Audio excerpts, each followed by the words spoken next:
powerful soul readers. The game assumes, though, that you'll be using her for the Corpus Guide, so make sure you hang on to her. Speaking of the Corpus Guide, let's talk about it now. This new feature has several sections, the first of which is the Three Sisters Diary. Here, you can learn about your daily quest to complete in order to get max rewards, similar to what you would see in other live service games. Next is Path to Air. This is the most important part of the Corpus Guide. These are the quests that will walk you through Epic 7's story and all its gameplay features. By completing these quests, you'll fast-track yourself for success. You should be following the Path to Air whenever possible until it is fully complete. After that, we go to a journey of succession, which details more difficult content such as hunts, all trials, and more that we'll talk about later in this video. Currency details is the next one, and it shows you the location of various different items that you'll need in order to upgrade and strengthen your heroes. And finally, the last tab is Guide, which shows time-limited events such as side stories, monthly quests, and more. Now that you know what the Corpus Guide does, let's focus on the Path to Air's first two quests, acquiring a new hero via connections, as well as leveling a hero via magnets. Connections are accessed through the game's reward menu, and There's a lot for me to do today. The Dragon Ball Legends 7th anniversary video is about to come up here soon. I will be live for that. You guys already have seen the live before this video goes live this week. They're running way before Dragon Ball Legends shenanigans. So the first thing we're gonna do, since we have a brand new account for Red Cross, is now we have 2 steps to summon on this crazy banner for like new started accounts. We do have a red skill button, so I'm going to assume we got something good. And we did not. Ouch. So we're gonna keep something away. And we didn't get anything good for that either. But luckily, when you do these summons right here, you can't get this queen hand, you can't get this pawn, you can't get this king, you can't get comfort, you can't get this bully, and you can't get this stupid. And princess,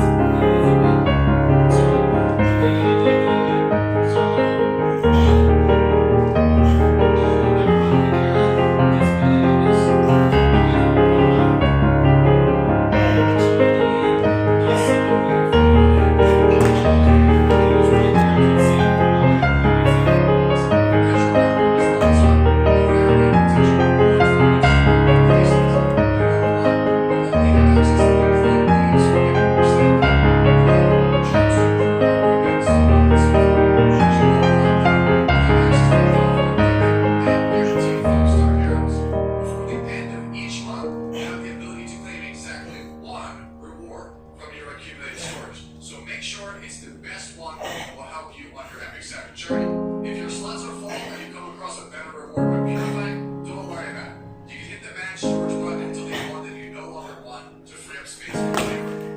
And finally, the Alchemist Depot lets you exchange equipment cores weekly for more charms to level up your equipment. You'll learn more about equipment cores later on in this video. Now that you understand the game's hero progression systems and all the items associated, let's talk about how to gear our heroes with equipment.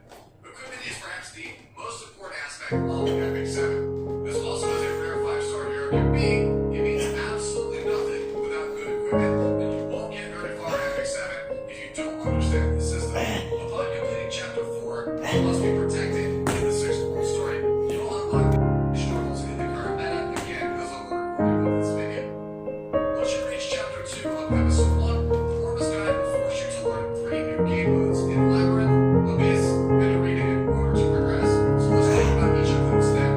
In case you're unaware, Labyrinth stages have you traversing through various corridors of the map, looking for treasures and defeating enemies. In the past, Labyrinth entrances were restricted to only a few times a week, but now with the merge update, players can explore them at their leisure. Even if you're a returning player, it can force you to return to the Labyrinth, as they come with free summons and free equipment, making it well worth your time. The only difficulty with the Labyrinth system is the morale mechanic.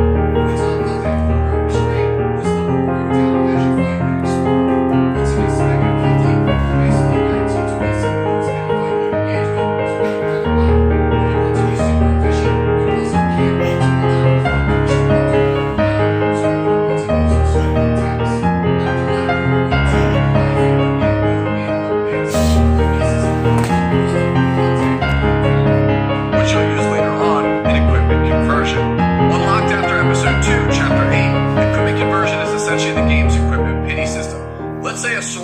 didn't have the substats that you wanted. Well, you can extract it for cores of the same type. This will allow you to then convert it into a type of equipment with the set and main stat of your choosing. You will need the appropriate conversion gem depending on what type of equipment you want to craft, by the way. These can be obtained through conversion gem selection boxes from the game shop, and you can also get them from your guild or various events. Also unlocked in Episode 2, Chapter 8 is the game's equipment reforge system. This allows you to use reforged materials which are gained from the highest tiers of hunts to reforge your item level 85 gear to level 90. This gives your equipment overall a massive boost. As a general rule of thumb, try to only reforge gear that ends up with equipment score of 90 or higher unless you know what you're doing. 90 is basically the benchmark of what myself and other players would consider average to good gear. Strategy battles to see who the better player is. It's a lot of fun, but it's an incredibly complex game mode and would take hours to explain all the finer points. You can obtain cosmetic items as well, such as this Sylvan Sage Vivian skin on your screen for doing well each season. The game even has a world championship each year to find out who the best player in the world is. Who knows?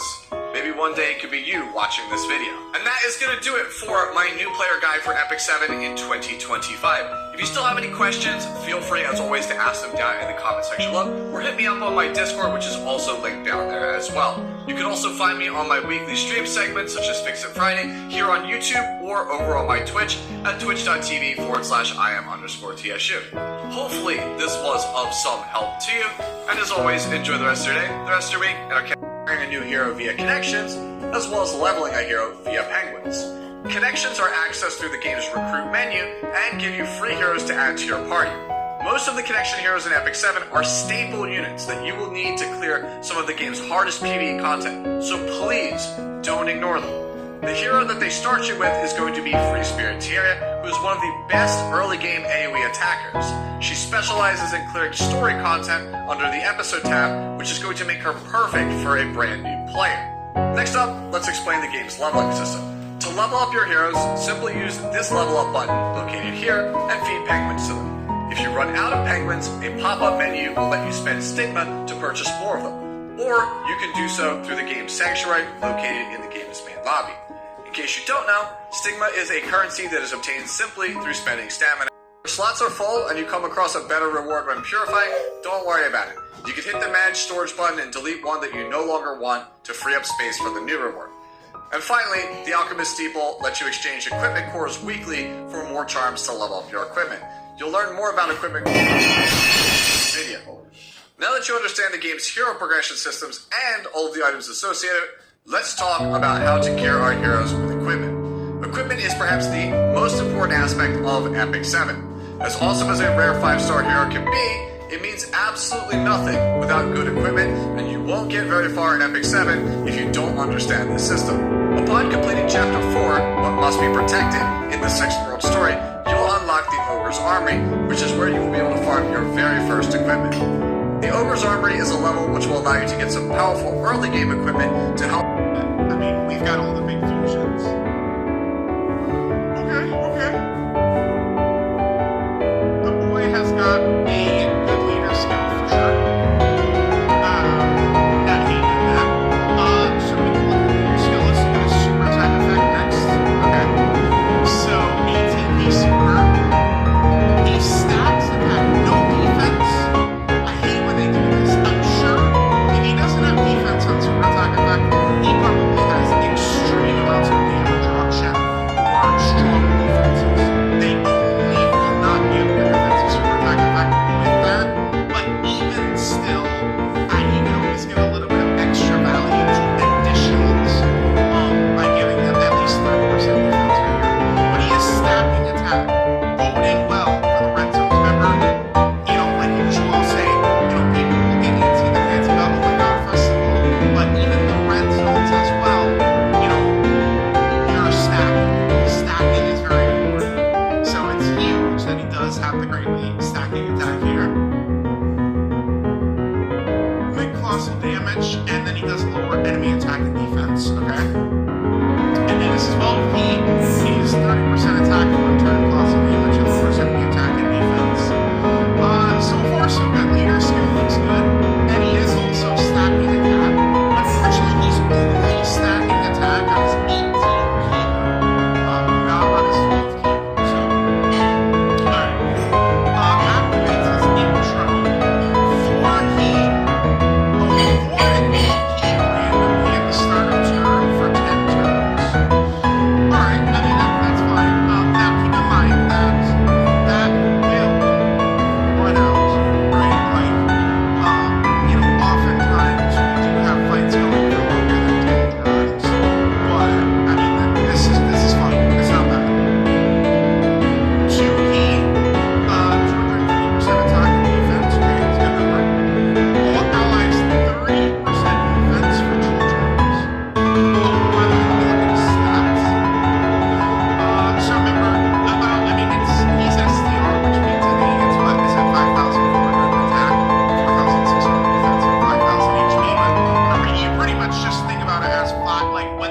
The Jiarens obviously aren't. Blue Goku is, by the way. He is Kamehameha. Because remember, it's technically the Blue Goku that is all the different forms. So if we look at this guy right here, like his category, like he's got everything. You have like the Zera's categories. Oh, but it isn't melee, but okay. Vegeta is another. That Beerus fight does do key blasts. What's funny is this is best against Vegeta in festival battles.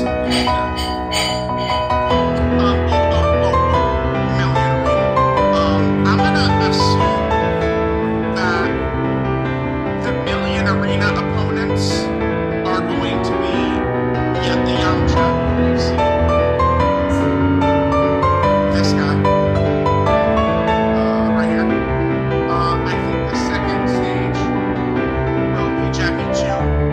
That's who fought. Oh, I don't know. He does take his shirt off. It's probably gonna be max power Jackie Chan. Because I bet you they're gonna. Oh, it could be this guy.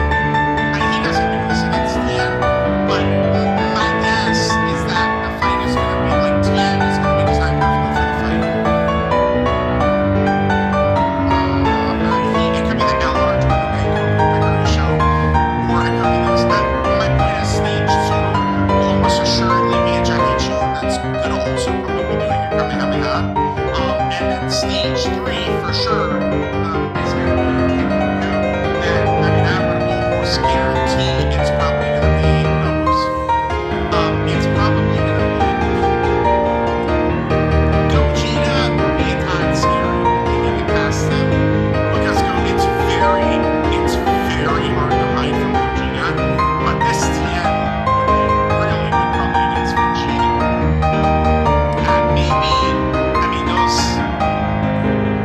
Those normals would be tough though, but Tien seems good. I feel like he's gonna be underwhelming to a lot of people, but he's gonna resemble Tao to an extent, which is where defensively he should be capable in slot 1, especially after his first turn. He will be capable in slot 1. I'm not sure. I'm thinking about him in my head right now, and I think he's gonna be better than what I'm thinking of, and I'm trying to push that in my brain. Let me pull up my last tier list. LR tier list. Let's see if I would make any changes as well. Would I make changes to this?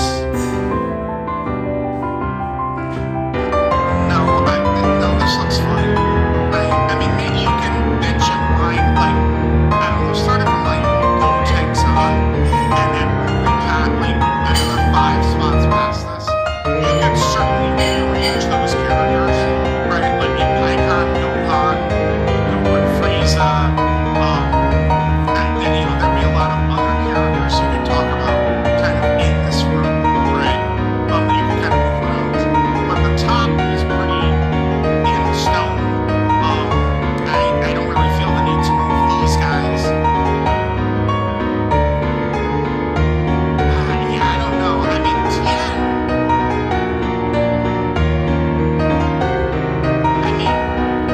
Would he be just a better version of the Beast, Gritty Vegeta, Tech Broly type of character? He might be, huh? Oh, I need to see what he's looking like. I gotta see him myself. What he's looking like in game. He could be as high as in front of Gritty Vegeta to me. He could.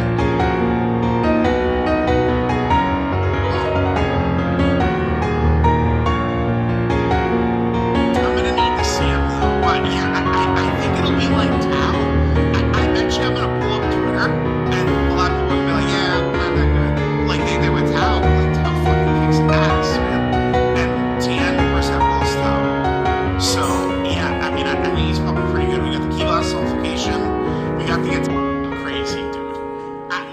I'm so curious. They have to go out of their way to give him almost nothing to not make him super crazy again. Because his strongest asset, I mean, his giant form, I mean, he's still got half. So again, that'll be interesting to see. And then Gohan, I feel like Gohan is very easily fixed, right? And it's funny, this physical ultimate Gohan has had so much arguments and discussion. I mean, of course, not having a Beast Gohan in game and then just making it his active skill was just a silly decision. There's always just been chaos and torment about this guy. Lately, a lot of people are trying to say, oh, he wasn't actually that bad. But yeah, I mean, he was full of shit always. The problem with this character, not really my type of character, he struggled for ki. He needed a lot of help with ki. He needed a lot of orbs. And then specifically was this. He needed to super attack. Now, I certainly maybe for other players it worked differently, but this guy, my frustration with additional normals started with this guy. Because all he would do is give me additional normals when he builds up from super attacks. So an easy way to significantly strengthen this character is just make him build up with every attack performed. That already is a huge path towards, to me, making this guy way better.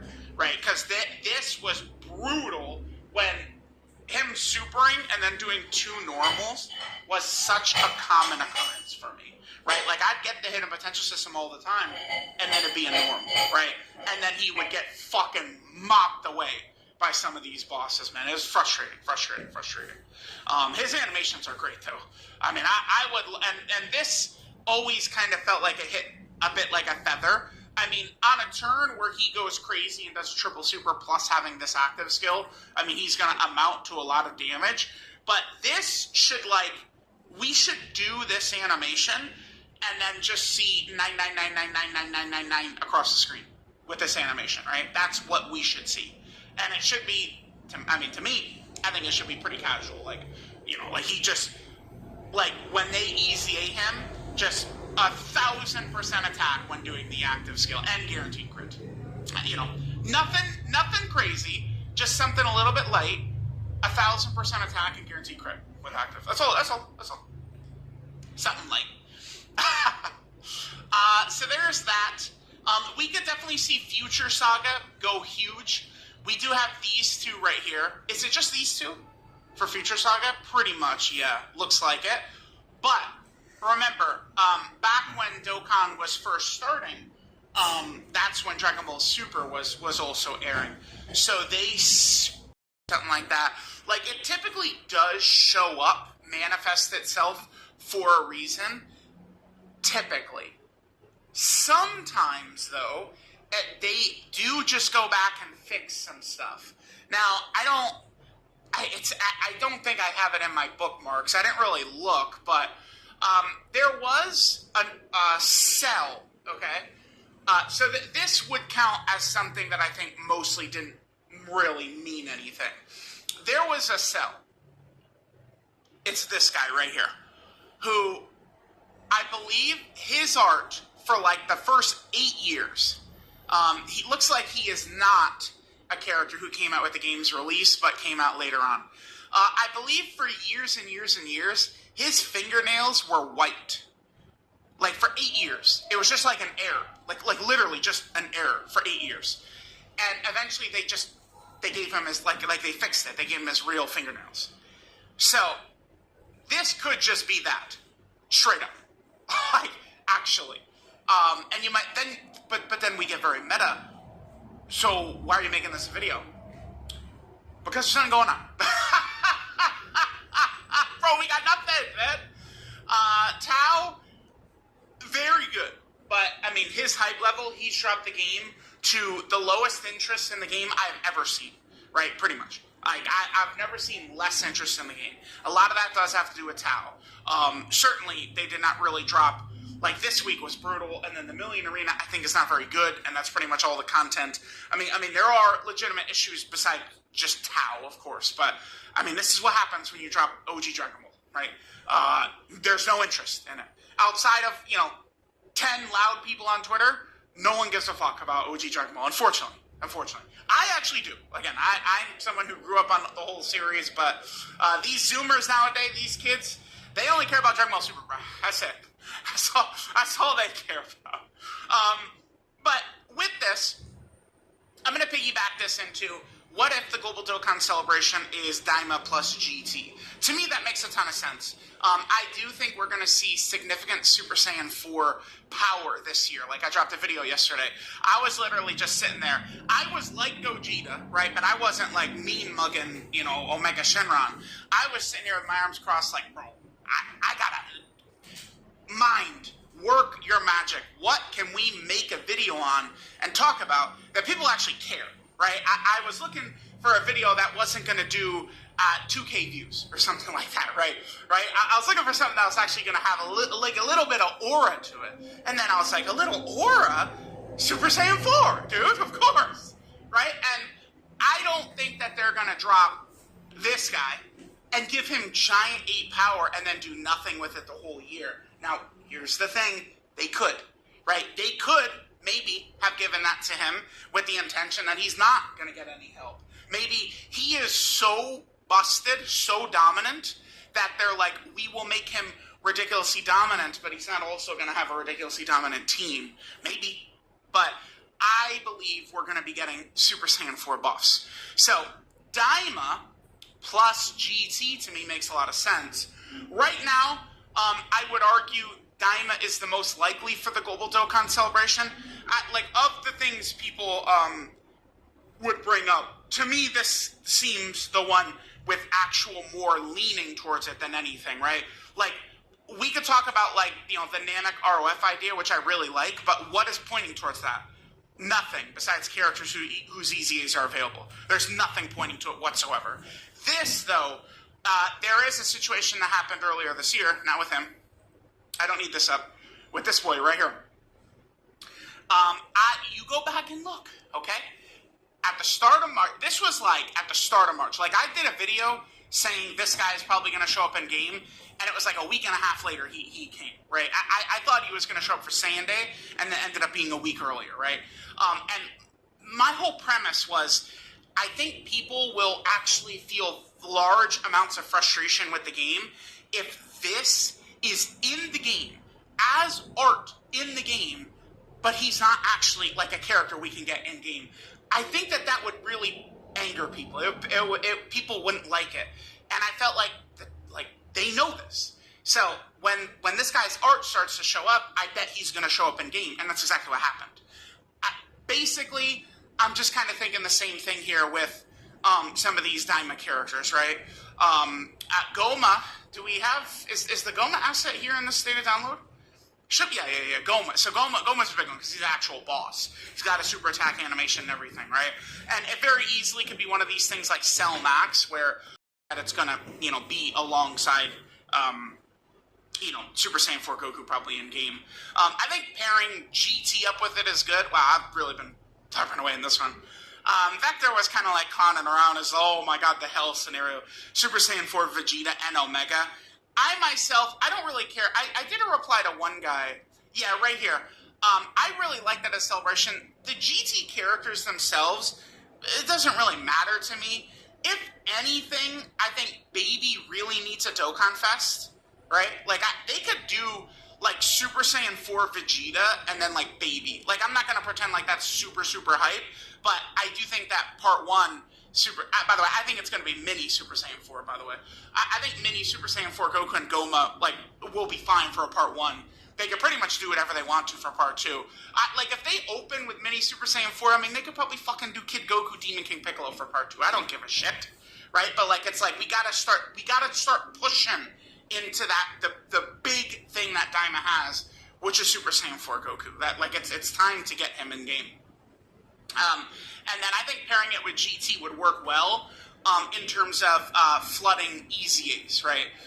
If we go to GT, they haven't really done very much GT in quite a while, right? Besides earlier this year where we got the great Super Saiyan 4 Goku, the EZA for Gogeta, and then the GT Goku and Vegeta EZAs.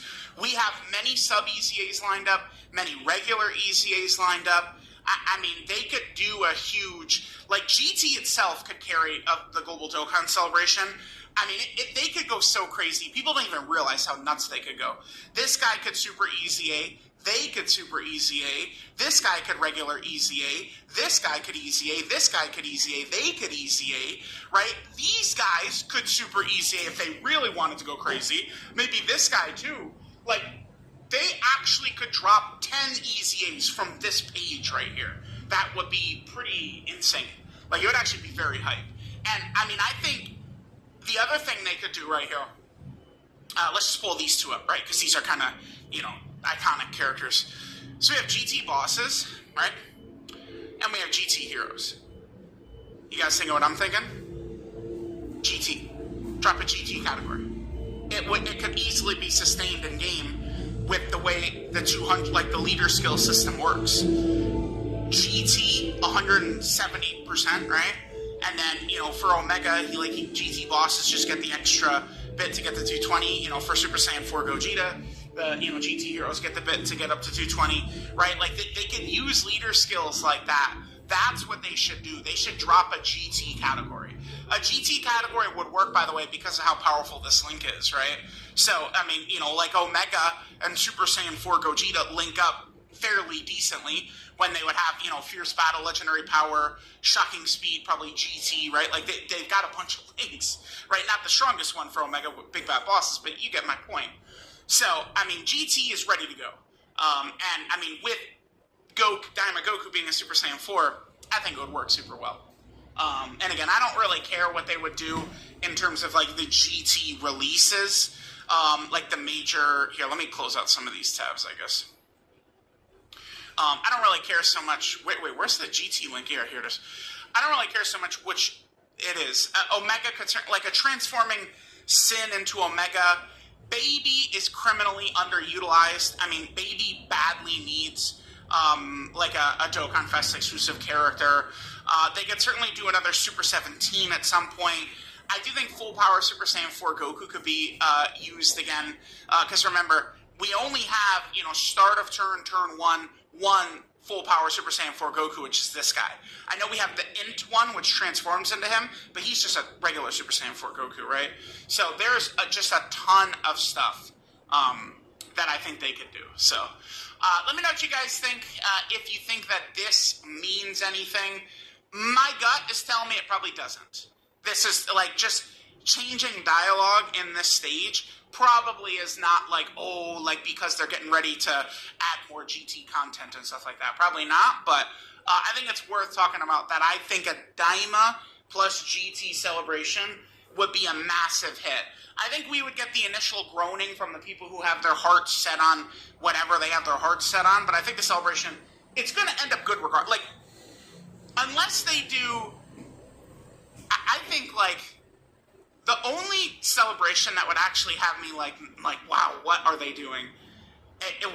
Dude, we are not in a position right now to open up with, like, OG Dragon Ball Part 1 or, like, Saiyan Saga. Like, I know it's Goku versus Vegeta for Saiyan Saga, but it's pre-Super Saiyan.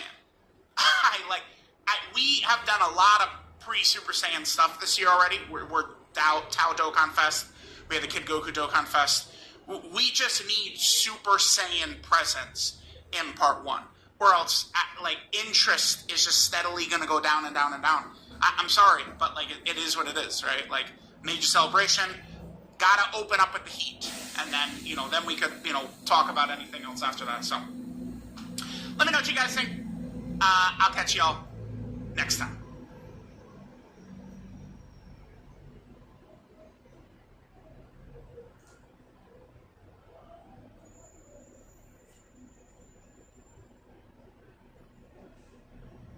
Alright guys, we're back for another Dokkan Battle video. So we've got the Million Arena. So after a lot of attempts, a lot of testing, this event does seem to be quite unbearable to me. Really quite atrocious. So what it is that we have to do here is we have to break 90 million damage, right? But the problem with going for this is that we're going to need very specific rotation. So I've done some research. I've looked around where we... No, that's just a crit. Yeah, right here. I'm going to change this. Yep. Full additional. So this is max additional we could have. No, hold on. I could give him a level 5 right here. Let's do that. Sorry, chat. This just occurred to me.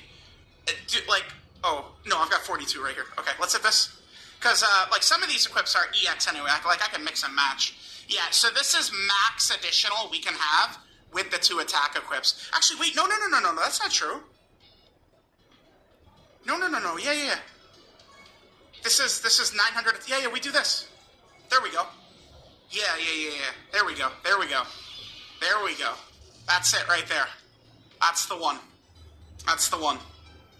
Let's jump in just like this. Here, the game does load faster after, it was 2 updates ago. So, like, a lot of times it's like, all right, guys, like, it's going to take me, a long time to get back over to the event, so let me just, like, pause and we'll get over there. But that's not really so much the case anymore, thank God. The loading is still worse than global, of course, but it's not, 30 seconds to get back into the event. No, this is no good. All right, guys, I'm gonna give it, like, 2 more resets or so. And then I'll just pause and we'll come back. Hopefully, the only bad RNG we're going to have to deal with is just this. And, I guess we have already failed off of not stunning, right? But, like, hopefully we get into, the stage again. No, we need the GT duo. We need their huge monster support, and that the Vegeta. Once we swap into Vegeta, the Vegeta is also a great linking partner for Goku as well. We're gonna need all the support we can get. So, we'll just, we'll come back. Once I've got a good rotation ready to go, and hopefully we don't fail our stuns. Hopefully GT Goku. I'm probably gonna do this. I think if we just get all the missions done in the video, I'll be content, but I am going to make sure I hit that damage cap for sure, the 99 million. Definitely going to do that. So, all right, guys, I guess I'm going to pause right here. Unfortunately, I've got the Platinum for Expedition 33, so it's not like I could play that. Like, that would be a great, playing the greatest game of all time. Well, besides Dokkan. But this event is the worst thing in Dokkan ever. I guess I'll just look up someone, watch someone play it. That's gonna be the what we're doing here. So, all right, kids, GG, man. Let me just see. This is like, you guys get it, right? Like, this is not. It's not. I saw one person say, "Oh, it's not that bad," and I just completely checked out. And like, I almost am not even interested in looking at comments related to this anymore. Right? Like, I don't like. Does that make me bad? That like I saw one person defend this, and I said, "Nah, I'm checked out, man." Like, this is the worst event in history. Okay, hold on.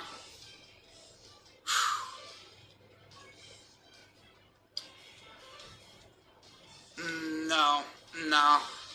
Damn, dude, that sucks. If Gohan in slot 7 and the blue Vegeta swap them, and we would have had a run. Yeah, that sucks. Because Goku needs a full field of warps, right? Again, I did see a clip of someone doing this with Tao, with Mercenary Tao, with 5 rainbow orbs and stuff like that. So, it is possible with him. You might need the additional super with him too. The hidden potential system, additional super. Nah, there's GT Goku right there. Damn, like, this is just, dude, this is so... Come on. For real? This is what they came up with as an event? What? Dude. Alright. Japanese players, they must have been at one of these events and told them, yeah, we love the punching bag event. Like, bro, definitely.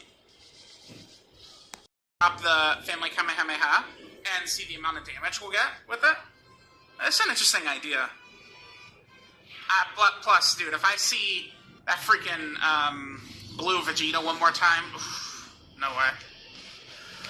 Alright, so we're gonna have Slug doing this. We just need to not die to these Yamcha normals is kind of the big thing here. Let's see how it goes. Alright, so I'm gonna hit this with Slug. It's gonna get him a little bit more... Nah, I think we're probably gonna get cooked here, huh? It is pretty much just specifically that exact way Kawhi showed the setup, it looks like.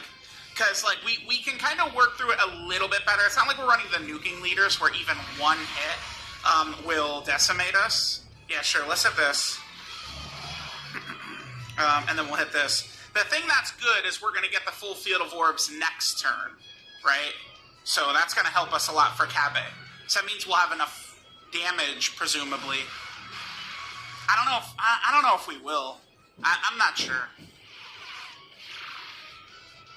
We'll see what the Family Kamehameha does. The thing is, we can actually reset for a crit on the Family Kamehameha, too. Nah, she's cooked. Okay, alright. Come back.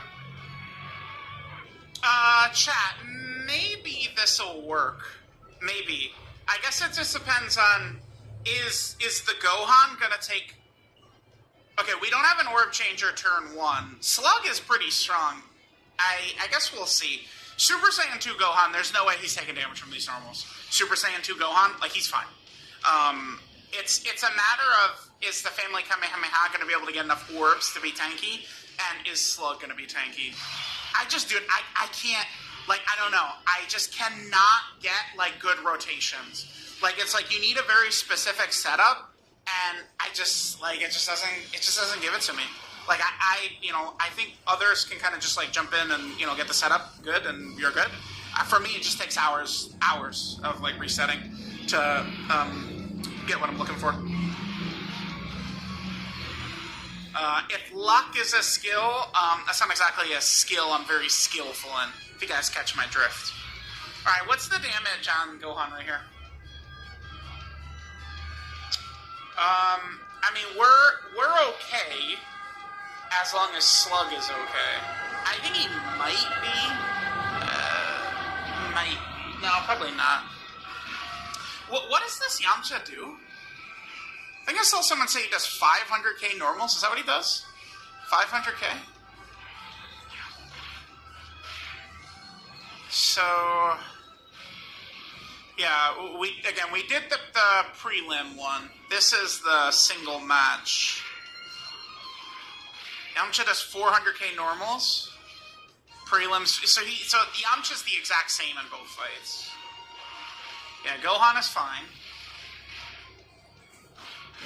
Alright, Sluggington. Let's see what you got here. Sluggington. I think he might be okay. If he lives this turn, we'll be able to get a good attempt in. Damn, dude. What a frustrating ass event. I hate this shit. I mean, I'm uploading it. Like, I want to get a couple of different strategies uploaded, do this. But, like, this, I'm doing this. Like, I have a lot of fun playing Dokkan myself.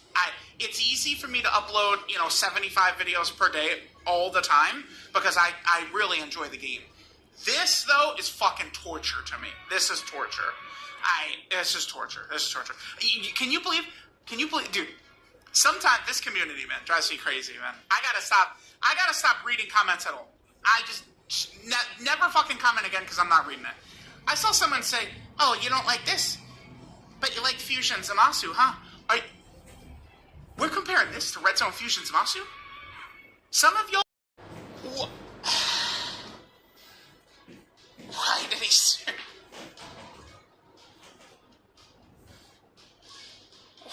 Why did he super, dude?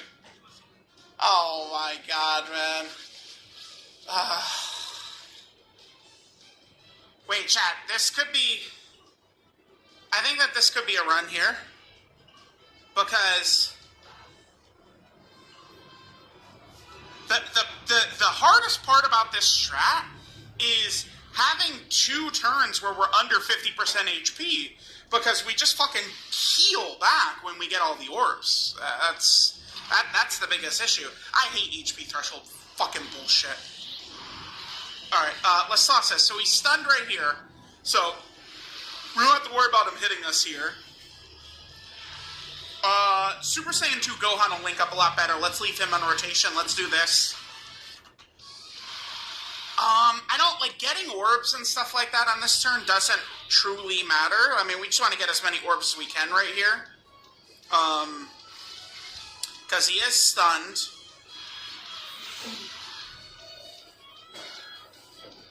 Well, here, we'll hit this. You have much less. Damn, that's not gonna... Yeah, that doesn't push us above. Okay. And then we'll hit this right here. Okay. So...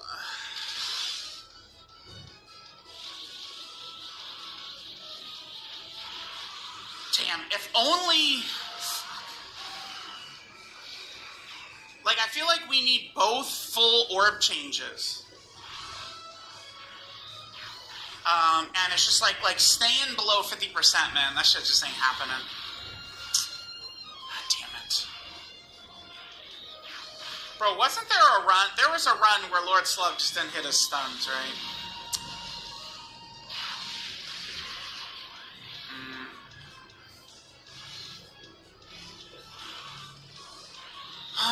Alright, man, I guess I should just be using the GT Goku strategy. I guess.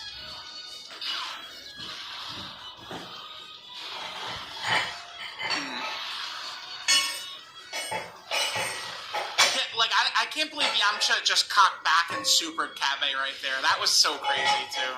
Like, what the... Dude. What the fuck, man? I can't take this shit. I hate this event so much. Alright, there's one attack right there. I mean, we could... You know what we could do? Is we could maybe have Slug... like, perfectly like, what if he dodges the first hit and then supers? Or... Because we need to have damage sustained for next turn, too. I probably shouldn't be using Glorio, by the way. I guess because Glorio specifically has to be in slot 3, right, for his support to trigger.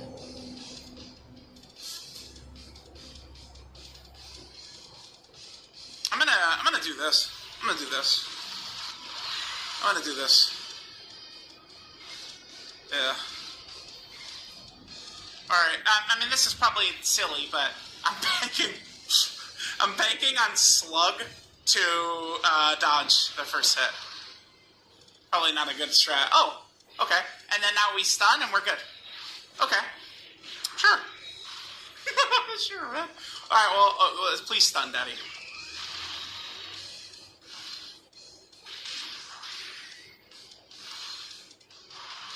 Slug, oh my god, please, dude. Just stun. Don't do this to me, man. Oh, god. Oh! Okay. Guys, what a great event, man. Just like Red Fusion Zamasu, man. It's the same, dude, it's the same thing. Yeah, guys. It's the same. This is what we were doing 2 years ago with Fusion Zamasu. Yeah, man. It's basically the same event, dude. For sure. Yeah, it's the same fucking event, man. Absolutely, dude.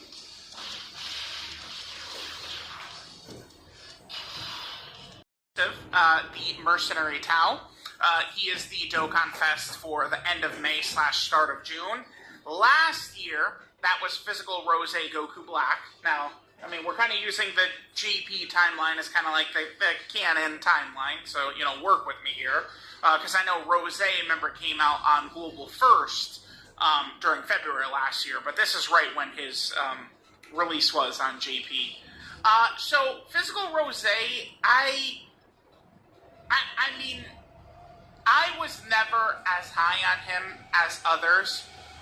He is a character that I think for a lot of turns just ends up being kind of one of those like slot 2 type leaders where the team could just go like very, very wrong. It could just go south easily. Then Rose dropped right before a huge meta power shift last year, right, going into Tanabata with the Blue Cow Goku Nabushin Blue Vegeta fight, as well as the, you know, Goku and Frieza fight and stuff like that. And I mean, it hurt this guy. This guy's still got some good abilities. He could still do some stuff. If I was comparing the releases of the last 2 years, Tau, to this guy, I think Tau is better. Tau is better in the current environment that we're in 2025 than Physical Rose was in the environment of 2024. Now, running him on teams is also going to be a bit iffy. I mean, I think that something like this can work pretty well. I don't think that we're necessarily going to be in, huge cataclysmic danger. Remember that Rose has a damage reduction ability, right? Rose gets 6% damage reduction per super boss's category ally in the team, up to 30%. So we have 18, 24, 30%. We have his whole buff up with the Universe 6 characters, right? Now, SDR Kefla, in my opinion, is dog shit pretty much at this point. We need to just pray that that girl is going to remain strong. So, let's see what's going to happen. Now, Rose, I mean, we do have damage reduction. He is guarding. We probably can't get away with Rose in slot 1, though, can we? Oh, chat, what are we thinking? I'm going to do it. Let's just see. Rose did start out in slot 7, which sucks. We could always drop down to a weaker fight, too, just to get some footage of Rose. Let's see. This is maybe being a little risky here, but... because this is turn 3 for Vegeta, right? Like, he's building up. Okay, we're okay. That not bad at all. Not bad at all. Okay, that's fine. That's good. Remember, that's with no big bad bosses up. Rose, obviously we want to have big bad bosses up. We could get him, if we have a Kefla in slot 3, and then Texel in slot 1, which is kind of my plan. Actually, wait. Is Texel's going to be able to do slot 1 in here, right? Oh, fuck. I guess I hadn't considered that he might not be able to. Maybe we should have did, we should have did the Blue Goku fight, but, I mean, Hit struggles heavily in the Blue Goku. Yep, normal. Well, remember, that's kind of Rose's gimmick, right? The thing is that, okay, here's the other thing with Rose. This was, like, a thing even when he came out, though. He is a character... so he does an additional with every Rainbow Key sphere he gets, right? But those are just guaranteed additional normals, which can't do anything to bosses that have damage thresholds, right? And it's like Fusion Zamasu was the first boss I can remember that had it, Red Zone Fusion Zamasu. Then Supreme Magnificent Battle Beast Gohan had it. And then now, like, they just toss that shit out like candy on all these bosses, dude. And that's really bad for Rose. Super. I believe all of his Rainbow Orb attacks have, I think it's a 10% chance to be a super is what it is. And then after he does 5 attacks, he gets a guaranteed super. We're going to have to hit him Potential System Super. But it's just like, we're just doing zeros. Yeah, we're going to get slaughtered by this Vegeta. I'm not sure. I mean, I would like to go maybe to a different fight where we could see Rose being able to do a little bit more than just 0, 0, 0, 0, 0. I usually don't like to go into, like, so I stick to the Vegeta and Goku story red zones, but I try not to go below, like, the Beerus fight. Like, I don't typically do the Boo Saga ones, or Namek, or Android Cell Saga, because they're just kind of not really hard enough. I mean, I guess we could do the Beerus fight, because Beerus does have a Ki Blast Super, so base Rose will have a chance to nullify it. The problem, though, is I think Beerus would slaughter Rose, too. If he supered Rose at any point, I think he'd kill him. Okay, alright, so this hasn't really gone too well. We took massive amounts of damage, but we are going to be able to heal a lot of that back up here on this next turn. I'm probably just going to use Physical Caulifla's active skill, I think is what I'm going to do here to get the buff for the Universe 6 characters.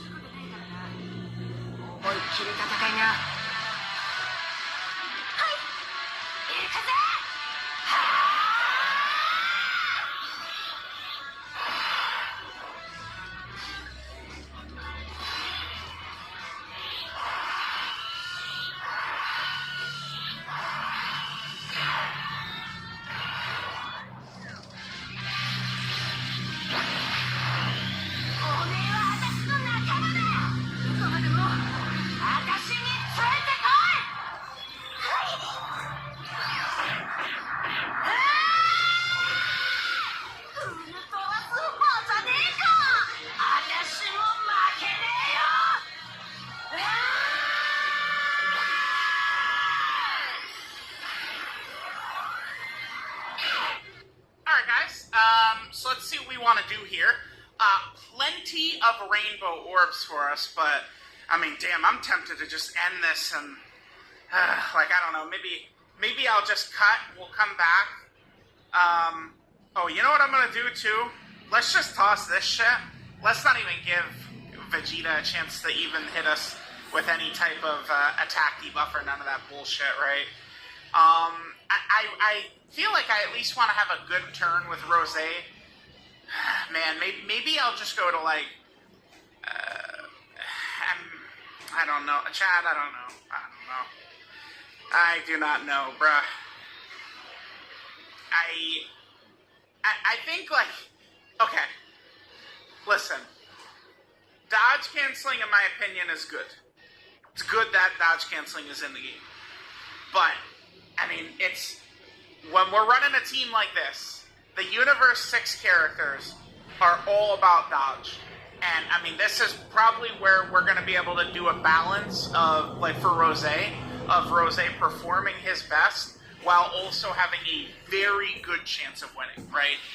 Well, fine. That's still 6. And let's hit this. I think we should kill. I think. Pretty sure. If we don't next turn, what are we thinking? Rose or Cell? I'm actually not 100% sure on either of them tanking. That's the thing. I don't know. And Rose probably is going to get cooked at this point. We might be better off with Texel. I mean, Texel has the one link that really matters, Big Bad Bosses. We could probably kill right here. If Kefla gives us, Kefla and Hit give us crits, we'll kill. I think both of them have to give us crits, though. Yeah, not like that. Alright, hang on. We're still in here. Come on, Kefla. Baby. Baby. Baby. Baby. Okay. Remember, I've got, like, damn near a full crit build on her. Fuck, man. Wow, this could be a loss. Like, if Hit doesn't crit, he doesn't give us crits? Wow, unbelievable. Okay, well, apparently we're choking at the very end. Well, I mean, I can't make him crit. Nothing I can do about it. Alright. God damn it, dude. Damn, Kefla really did triple normals. Fuck.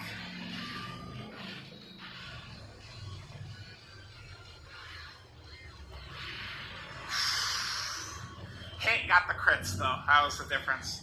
Scary. Again, I don't know what I would have done. I might have just put Goku Black in slot 1, just, you know, for the showcase character, I think.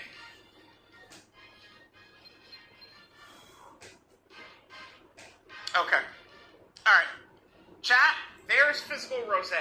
I'm not obviously a big fan of Physical Rose. I mean, I think he wasn't able to do a lot of damage, but, like, we were able to make it work very effectively, at the very least, which was good. If we compare, again, what Tao is right now in this 10th anniversary meta to what Rose was last year, again, I definitely like Tao much better than Rose. So, let me know what you guys think. I'll catch you guys next time.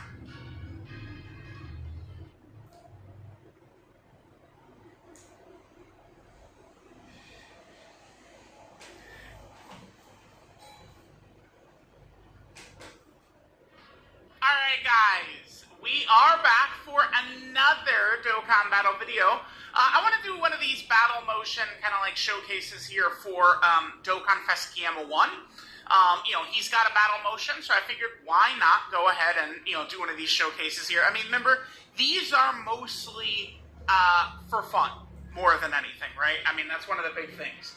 Now, there is a little bit of an issue that the Dokkan Fest Gamma 1 and 2 have compared to maybe the situation of the LR Gammas, right? And that is this. So this is what we're working with. That one piece I got on Victorica. It's a HP. You either put on her, or I'm going to go ahead and put on Angelica. Okay, it's half an HP set. Maybe I'll get another HP piece. And then this you can upgrade if you want. okay, let's hold off on upgrading. Let's upgrade the actual decent pieces. So we're going to put this on Free Spiritia, and we're going to put this on her as well. Now with these two pieces here, we're going to enhance the sword first because that's going to give us the most damage moving forward. And I'm only going to put those two charms into it. I'm going to put one charm into the chest. I'm not going to touch these red charms yet. We're going to save those for our actually good gear. Now, with this, we have that upgraded. We can go back to the Orbis Guide, and we have completed another couple missions, which gives us more charms. So if you didn't have the same amount of charms I have, you can get them from here. And now it wants us to clear 6 World Chapter 4. So I want you guys to go in, finish these last couple stages, complete that, and then we have a couple pretty important things to cover, part of it being one of the pay-to-win options that you can take. Okay, so once you beat that last stage for the prologue story, the real game is going to start. You're going to get Raz for free. Okay, I think you can use whichever character you want. You get Victor Rica now, or you can use Raz. Either one is going to be fine. We're going to go over the core team that you're going to end up using, and you also have this down here that it's going to be the Moonlight Blessing. So, to get into this, let's go ahead first. Let's claim the Orbis Guide and see what it says to do. Always, again, refer to Orbis Guide. Looking through this, we need to reach level 20 with the hero. We need to clear episode 1, chapter 1. We need to produce a penguin, and we need to clear. So all of these different things right next to you need to work on. Now, before we go do any of that, one of the things that is really big in the game right now is the Moonlight Blessing and the ability to buy a pack. So there are 2 characters that I suggest taking from this. I personally always take Spectre Chamber. She makes getting through the game a lot easier, but falls off in-game. So you can use her for all the Abyss, and she's the go-to PvE option in my opinion. Next up, you have the PvP option, which is going to be Armored Villager. He gets stronger as the game progresses, and he's a fantastic PvP unit, especially as a newer player without a lot of characters in your roster. So, either one of these you take is fantastic. Now, if you're going to be paid to win and spend some money on the game, right now there is the event going on. You can come here, sorry, not the event. It's going to be the Epic Pass. If you buy this pass, it is $30, but you can get Spectre Steamer for free. Okay, so you can start with Armored Villager from your Moonlight Blessing, buy this, and you'll have both the characters that are the top characters to start the game with for $30. Generally, a ML5 character, if you want to full pity them, costs $700. So this is an insane deal. Don't spend if you don't have the means to, but if you want a good boost into the game, this is one of the best options for you to do. Now, another pack that is really good value if you're getting into the game is the Epic Pass upgrade. Okay, if you click this, it costs $10. You get 5,000 sketches. This is the best deal that's ever been in the game. So Epic 7 is maybe starting to get a little bit more value packed, but most of the time this game's packs are astronomically overpriced, and it feels awful to buy anything in them, in my opinion. I personally would not spend anything beyond that, but my eyes, it's the price of a Switch game. If you're going to end up playing this game for a lot of hours, it's a game that's been around 6 years. Spend $70 on it to get a crazy start and maybe enjoy the game more. Could be worth it for you. So now from there, you can also click shop down here, and there is going to be the rank up pack. This is something you're going to get some rewards for as you progress your account. You just need to come in here and click it as you get to level 30, 25, all those. You get these different rewards for free. It does have a paid option where you get Skystones, but you don't have to do that. You just get your free rewards and get out of there, and that is fine. So I'm going to back out of that, and now let's go ahead. I'm going to take Spectre Chamber from a Moonlight Blessing, but again, it's completely up to you which character you want to take, and also you're allowed to switch one time. So if you do take Spectre Chamber from here, or Arbiter, and you decide you want to go take the other character, you are able to do so. Now, do not feel that you are stuck with whatever decision, but I believe you still only get one reset, and that's how it used to be within the game, so use your one reset wisely. Okay, if you picked a different character than these two, the other ones aren't great. Ruel's okay, ML10 looks cool, but doesn't perform well, and the other ones, Dark Quarters, could be okay for Guild War, but these characters provide the most for your account. Now, the next step that we're going to go into is boosting up these characters, okay? We're going to go in, we're going to go to our Spectre Secret, and we're going to level her up, okay? Take all the penguins that you have, slap them into her if you want, or you can, first up, slap into Free Spiritia because we need to promote her. So either one, you're going to get plenty of penguins, but let's always go back to Orbis Guide to try to decide on our decisions going forward. So we need to produce a penguin and the Force of Souls immediately. So if you click go on this, it's going to tell you need to clear the first chapter, which is generally what it is. You almost always have to clear whatever chapter before you can even go and start doing these missions. So that's what we're going to do. Let's go ahead and go back and clear out some of the newest chapter. I'm just going to click menu navigation failing. So the game's completely different. All the menus are different. I am going to struggle with this a bit. I'm playing the game for 6 years, and changing everything on me makes it very confusing. But go ahead and click that, take you to the chapter, and just go ahead and set your team in here. If you boost up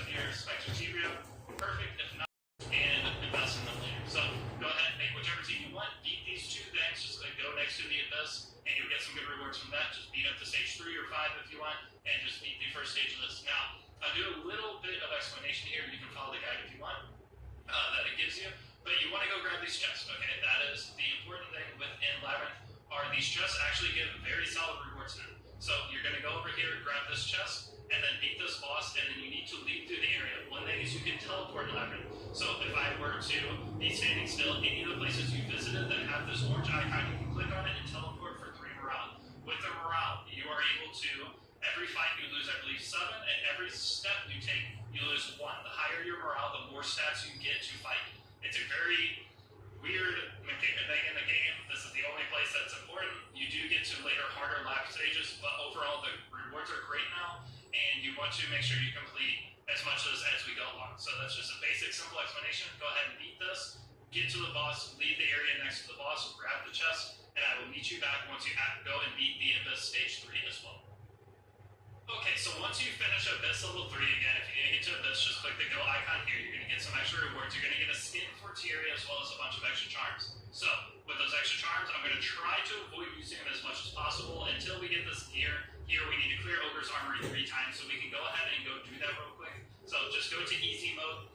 We're going to try to avoid farming this too much, but I will teach you about quick battles real quick just to finish this mission.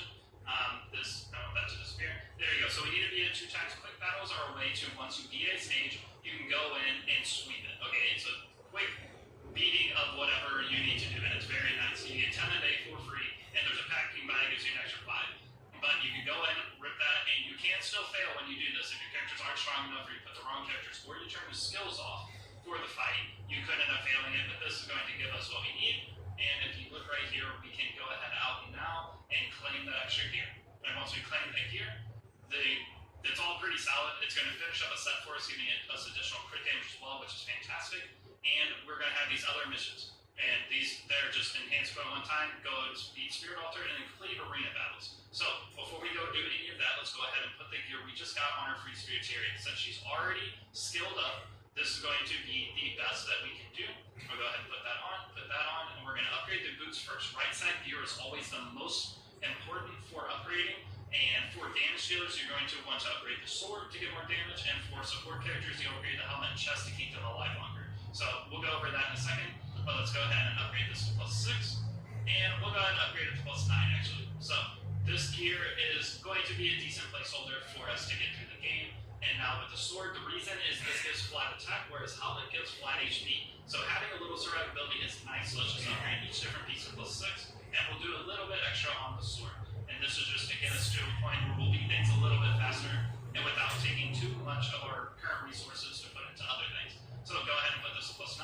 And then one other thing is we got an artifact for Tyria. So with Tyria's artifact, we want to go ahead and put that on. We forgot to do that earlier. And you can enhance it in Limit Break, okay? Limit Break allows you to increase the overall level of it. Normally, artifacts only be boosted to +15. Once you limit break an artifact, it allows you to go 3 extra levels per limit break up to 5, meaning that you can upgrade each artifact to +30, allowing you to get more and more stat and value out of the skills that the artifact gives. So I'm going to go ahead and upgrade this to +6. I think there's a mission for this, so maybe if you want to hold off on doing that, you can, but we'll just upgrade a different artifact if need be.